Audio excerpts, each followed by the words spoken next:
پردہ بن جائیں گی، یعنی باپ کے اعمال اس قابل ہوں گے کہ جہنم میں لے کر کے جائیں، لیکن یہ ہماری بیٹیاں ہمیں بچا لیں گی، ہماری بہنیں ہمیں بچا لیں گی۔ اللہ کے نبی نے ایک بار یہ داہنا ہاتھ اٹھایا اور فرمایا من عال جاریتین، جس نے دو بیٹیوں کی پرورش کی تو وہ اور میں جنت میں ان دو انگلیوں کی طرح قریب قریب ہوں گے۔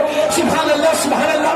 میرے نبی فرماتے ہیں جب بھی کوئی چیز کھانے پینے کی لایا کرو تو پہلے اپنی بیٹیوں کو دیا کرو، یہ ہے پیغمبر اسلام کا احسان ان بیٹیوں پر۔ اور ابھی میں نے 3-4 سال پہلے کسی اخبار میں پڑھا تھا کہ بھارت کا سپریم کورٹ یہ کہتا ہے کہ باپ کی جائیداد میں جس طرح سے اس کے بیٹوں کا حق ہے اسی طرح سے اس کی بیٹیوں کا حق ہے۔ قربان ہو جاؤ اپنے نبی پر کہ بھارت کا سپریم کورٹ جو بات آج کہہ رہا ہے وہی بات 1400 سال پہلے مدینے کے دارالحکومت سے تمہارا نبی دنیا کو بتا رہا ہے اور فرما رہا ہے کہ باپ کی جائیداد میں جس طرح سے اس کے بیٹوں کا حق ہے اسی طرح سے اس کی بیٹیوں کا بھی حق ہے۔ نعرہ تکبیر، سب مل کر کے استقبال کریں بلند آواز سے، نعرہ تکبیر، نعرہ رسالت، نعرہ جشن آمد رسول، سرکار کی آمد، آقا کی آمد، نعرہ تکبیر، نعرہ رسالت۔ بیٹھیے، لیکن دیتے ہیں آپ اپنی بیٹیوں کا حق۔ ادھر دیکھیے، دیتے ہیں بیٹیوں کا حق۔ اللہ سلامت رکھے۔ اگر کسی کا ایک لڑکا اور ایک لڑکی ہے، مال کے 3 حصے بنیں گے، 2 حصے بیٹے کو ملیں گے، 1 حصہ بیٹی کو ملے گا۔ ہم نے اس سنت پر عمل کرنے کے بجائے غیروں کی دی ہوئی رسموں کو نبھایا اور زمینیں بیچ بیچ کے لوگوں کو اپنی بیٹیوں کو جہیز دینے لگے۔ لون نکال کر کے جہیز دیے جا رہے ہیں، زمینیں بیچ بیچ کے جہیز دیے جا رہے ہیں۔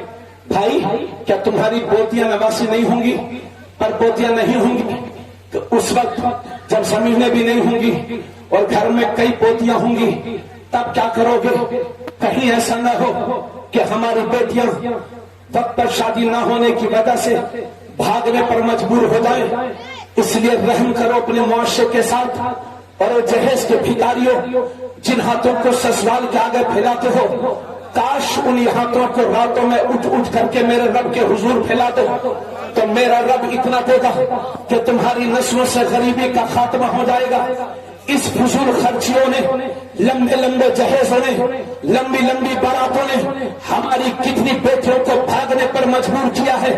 اگر بیٹیوں کو مرتد ہونے سے بچانا چاہتے ہو، اگر ان کے ساتھ بھلا کرنا چاہتے ہو، آپ کو معلوم نہیں ہے سارا ہندوستان باڑی اور سدھولی نہیں ہے۔ میں ایسے ایسے گھروں میں گیا ہوں کہ جن کی غربت کو دیکھ کر کے میرے آنسو تک نکل آئے ہیں۔ اگر آج کسی کی 3 بیٹیاں جوان ہیں تو بیٹیوں سے منہ چھپا کر کے راتوں میں رونے پر مجبور ہے۔ وجہ ہے ہم، اس لیے کہ مہنگی شادی کہاں سے کریں گے؟ غلط بول رہا ہوں کہ صحیح بول رہا ہوں؟ ایک بات اور بتاؤ، چاہے آپ 1 کروڑ روپیہ خرچ کرو یا 2 کروڑ خرچ کرو، مین چیز نکاح ہی ہے۔ جی، چاہے کم خرچ میں کر لو، چاہے لاکھوں روپیہ برباد کر دو۔ برباد ہو گیا مسلمان ان شادی بیاہ کے چکر میں۔ 300 براتی، 400 براتی، 100 براتی، اور پھر فون کر کے کہتے ہیں کہ صاحب سمدھی صاحب جہیز بھلے سے کم دینا، مگر براتیوں کی عزت میں کوئی فرق نہیں پڑنے پائے۔ تو کیا تمہاری ساری عزتیں براتوں میں رہ گئی ہیں مسلمانوں؟ اچھا کھلا دیا تو آپ کی عزت ہو گئی، سستا کھلا دیا تو آپ کی بے عزتی ہو گئی۔ ساری عزتیں آپ کی کھانے میں ہی ہیں۔ وَلِلَّهِ الْعِزَّةُ وَلِرَسُولِهِ وَلِلْمُؤْمِنِينَ، اللہ فرماتا ہے عزت اللہ کے لیے ہے، عزت رسول اللہ کے لیے ہے، اور عزت ہر مسلمان کے لیے ہے۔ تم تو سراپا معزز ہو۔ اس لیے تبریز عالم قادری، آج کا یہ جلسہ روز تو ہوتا نہیں۔ میری قوم تمہارے آگے یہ ہاتھ پھیلا کر کے بھیک مانگتا ہوں، خدا را شادیوں کو کم سے کم خرچ میں منعقد کرو۔ بعض خاندان بڑے ہوتے ہیں، بعض چھوٹے ہوتے ہیں، اگر 200 باراتی جانے والے ہوں تو سو جائیے، 100 جانے والے ہوں تو 50 جائیے اور بیٹھ کر کے مسجد میں نکاح کر لیجیے۔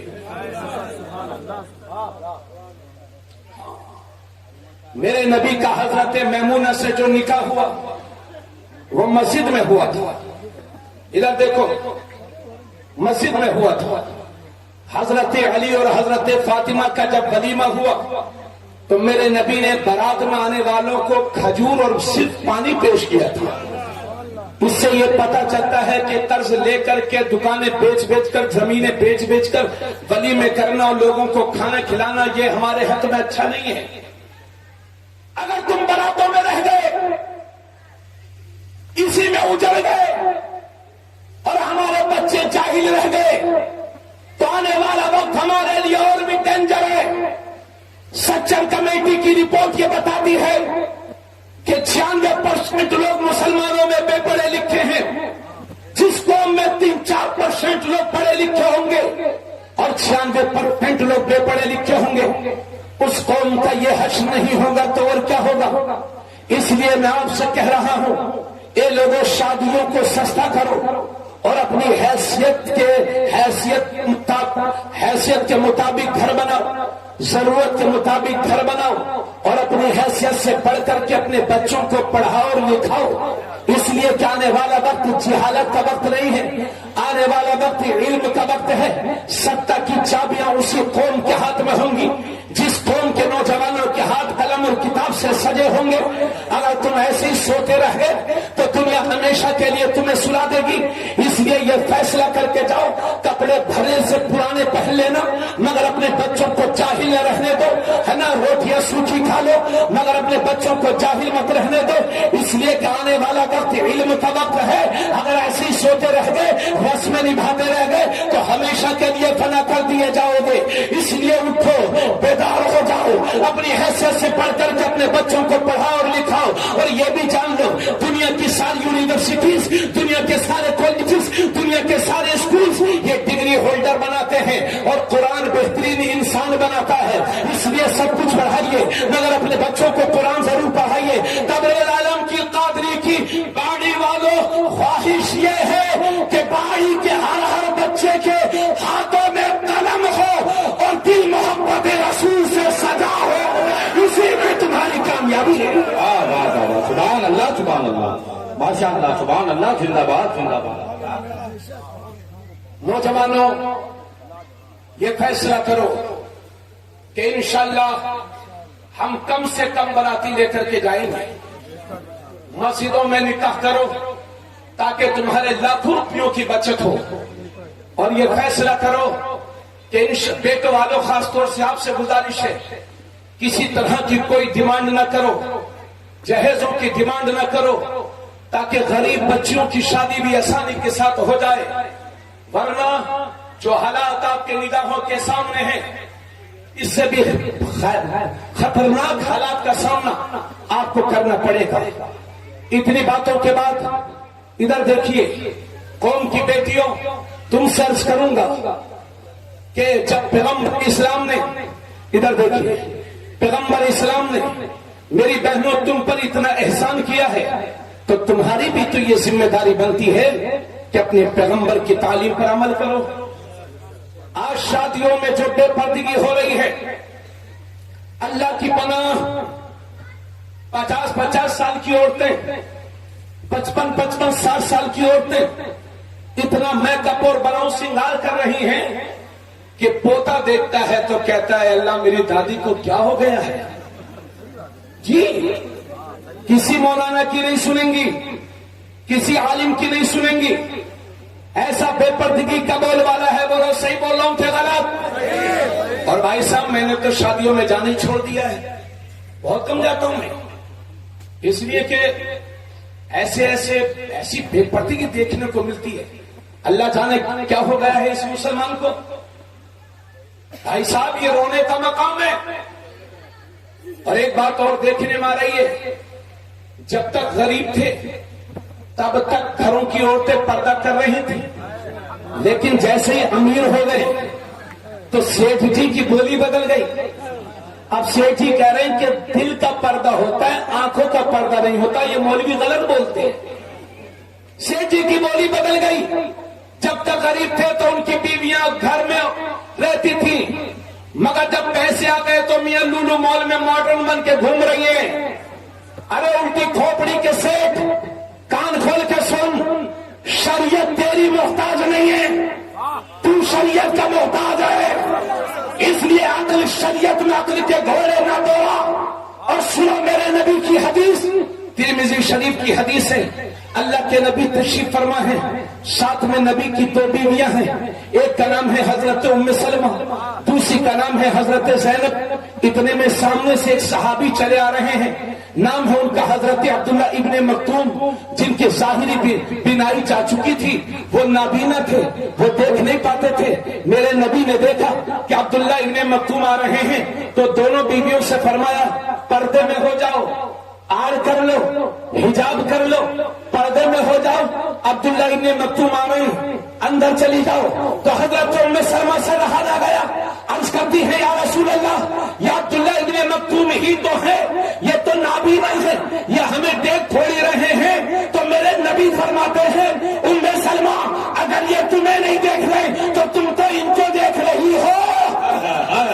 واہ واہ واہ، سبحان اللہ سبحان اللہ، ماشاء اللہ ماشاء اللہ، کیا کہنا. جب 1400 سال پہلے میرے نبی نے ایک نابینا صحابی سے اپنی بیویوں کو پردہ کرنے کا حکم دیا تھا، تو کیا 1400 سال کے بعد کی ہماری یہ بہن بیٹیاں آنکھوں والوں سے پردہ نہیں کریں گی؟ بے شک بے شک. لکھنؤ کے مارکیٹ سجے ہوئے ہیں مسلمانوں کی عورتوں سے. جی کتنی عورتیں ایسی ہیں جو گھر سے برقع پہن کے نکلتی ہیں، جیسی بس میں بیٹھی جھولے برقع بیگ میں.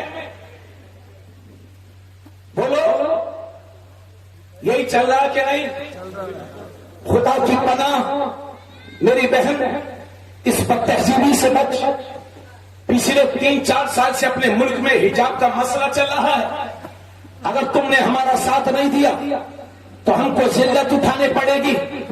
اس لیے میری بہن صرف فاطمہ نام رکھنے سے کام نہیں چلے گا. اسی بے پردگی نے ہمارے کتنے گھروں کو اجاڑ دیا ہے. میرٹھ میں رمضان شریف کے مہینے میں ایک پریمی اور ایک عورت نے اپنے شوہر کو لندن سے بلوایا اور اپنے پریمی کے ساتھ مل کر کے اپنے شوہر کا قتل کیا، باڈی کے کئی حصے کیے اور اس کو ڈرام میں پیک کر دیا. دیوریا میں ہوا یہ کہ اپنے پریمی سے گنڈوں کو بلوایا اور اپنے شوہر کو مروا دیا. لکھنؤ کے حوالے سے میں نے خبر میں پڑھا تھا کہ ایک عورت نے اپنے شوہر کو چھت سے ڈھکیل کر مار دیا. ایک عورت نے اپنے شوہر کے پاس میں سانپ ڈال دیا جس نے ڈنگ مارا اور وہ مر گیا. اس کے بعد تو ہم دیکھ رہے ہیں پہلے عورتوں کو خطرہ تھا. 6 مہینے سے ایسا لگ رہا ہے جیسے مردوں کو خطرہ ہو. لوگ اپنی بیویوں سے ڈر رہے ہیں. سن میری بہن، تو جس کے نکاح میں بندی ہے اس کی امانت ہے. تو عزت کا خیال رکھنا اور موبائل کے ذریعے سے جو اپنے شوہر کے علاوہ تم ادھر ادھر سے بات کرتی ہو، میری بہن کہیں ایسا نہ ہو تیرا گھر اجڑ جائے اور تو سہاگن کے بجائے بیوہ بن جائے. میری بہن ان چیزوں سے بچ. میرے نبی فرماتے ہیں اگر اللہ کے سوا کسی کو سجدہ کرنا جائز ہوتا تو میں ان عورتوں کو حکم دیتا کہ اپنے شوہروں کو سجدہ کریں، مگر اللہ کے سوا کسی کو سجدہ کرنا جائز نہیں ہے. اس لیے اس سے یہ پتا چلتا ہے کہ شوہروں کو سجدہ تو نہیں کریں گی، مگر یہ پتا چلتا ہے کہ شوہر کی تعظیم کتنی زیادہ ضروری ہے. سبحان اللہ سبحان اللہ. اور بعض لوگوں کا بھی یہ حال ہے کہ باہر سے پٹ کے آئیں گے، بدلہ گھر میں لیں گے. لڑائی ہوئی ہے لکھنؤ میں اور بدلہ ہے سیتا پور میں. بیویوں کو مار رہے ہیں. ارے گوارو، بیویوں کو مار کر کے اپنے گھروں کو مت اجاڑو. ایک صحابی میرے نبی کی بارگاہ میں حاضر ہیں اور پوچھتے ہیں یا رسول اللہ ہماری بیویوں کا حق ہم پر کیا ہے؟ تو اللہ کے نبی فرماتے ہیں تمہاری بیویوں کا حق تم پر یہ ہے کہ کہ جیسا تم کھاؤ ویسا انہیں کھلاؤ، جیسا تم پہنو ویسا انہیں پہناؤ، اور اگر کسی شرعی ضرورت کے تحت مارنا پڑ جائے تو حضور فرماتے ہیں اپنی بیوی کے چہرے پر نہ مارو، اسے گالی نہ دو، اور گھر کے سوا کہیں تنہا چھوڑ کر کے مت جاؤ۔ سمجھ گئے؟ اس لیے آخری بات کہہ کر کے تقریر ختم۔ میری بہن، تو کنیزِ فاطمہ بن کر کے زندگی گزار، وہ فاطمہ کہ جب پل صراط سے گزریں گی، اے بابو ادھر سنو، اے بابو سنو، 10-20 کے چکر میں برباد مت کرو، اللہ سلامت رکھے، جزائے خیر عطا فرمائے۔ وہ فاطمہ کہ جب پل صراط سے گزریں گی تو باطن عرش سے ندا آئے گی، محشر والوں گردنوں کو جھکا لو، اس لیے کہ 70,000 حوروں کی جھرمٹ میں سیدہ فاطمہ زہرا کا گزر ہونے والا ہے۔ وہ فاطمہ کہ جنہوں نے موت کے وقت وصیت کی تھی کہ لوگوں میرے جنازے کو دن میں نہ اٹھانا، میرے جنازے کو رات میں اٹھانا، کہیں ایسا نہ ہو کہ جنازہ دن میں اٹھے تو کسی اجنبی مرد کی نظر میرے جنازے پر پڑ جائے۔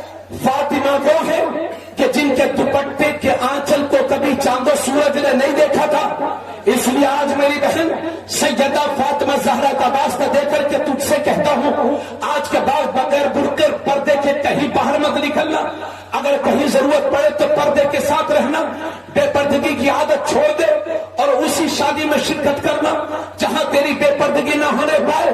اپنی عزت کا خیال رکھ، تو ہمارا مستقبل ہے، تو ہمارا فیوچر ہے، اگر تیری گود سے بچے اچھے پل گئے تو ہماری قوم مضبوط ہو جائے گی۔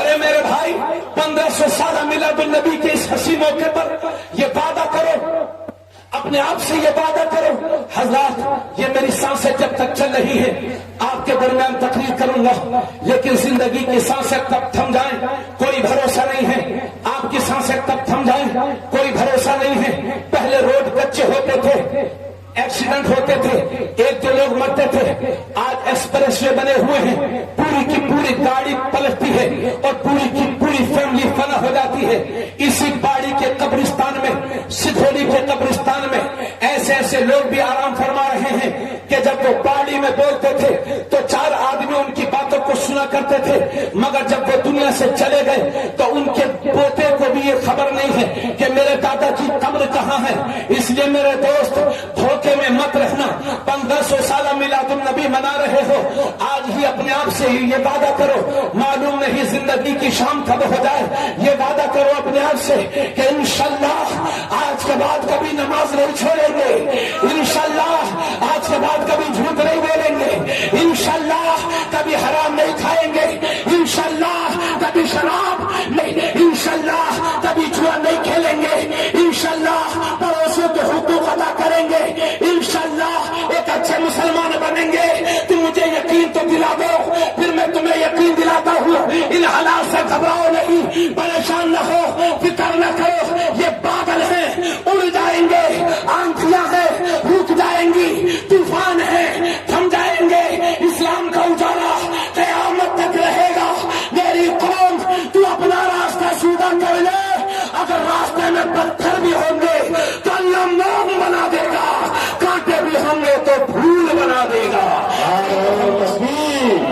نعرے رسالت، جشن عید میلاد النبی، سرکار کی آمد، آقا کی آمد، سرور کی آمد، طٰہٰ کی آمد، یاسی کی آمد، انجمن عاشقان رسول، سرزمین قصبہ باری، مسلک اعلیٰ حضرت علامہ مفتی تبریز عالم صاحب قبلہ کی سے وفا، تو نے تو ہم تیرے ہیں، یہ جہاں چیز ہے کیا لوح و قلم تیرے ہیں، فانوس بن کے جس کی حفاظت ہوا کرے، وہ شمع کب بجھے جن خدا کرے، نور خدا ہے کفر کی حرکت پہ خندزن، بھوکوں سے یہ چراغ بجھایا نہ جائے گا، وما علینا الا البلاغ۔ السلام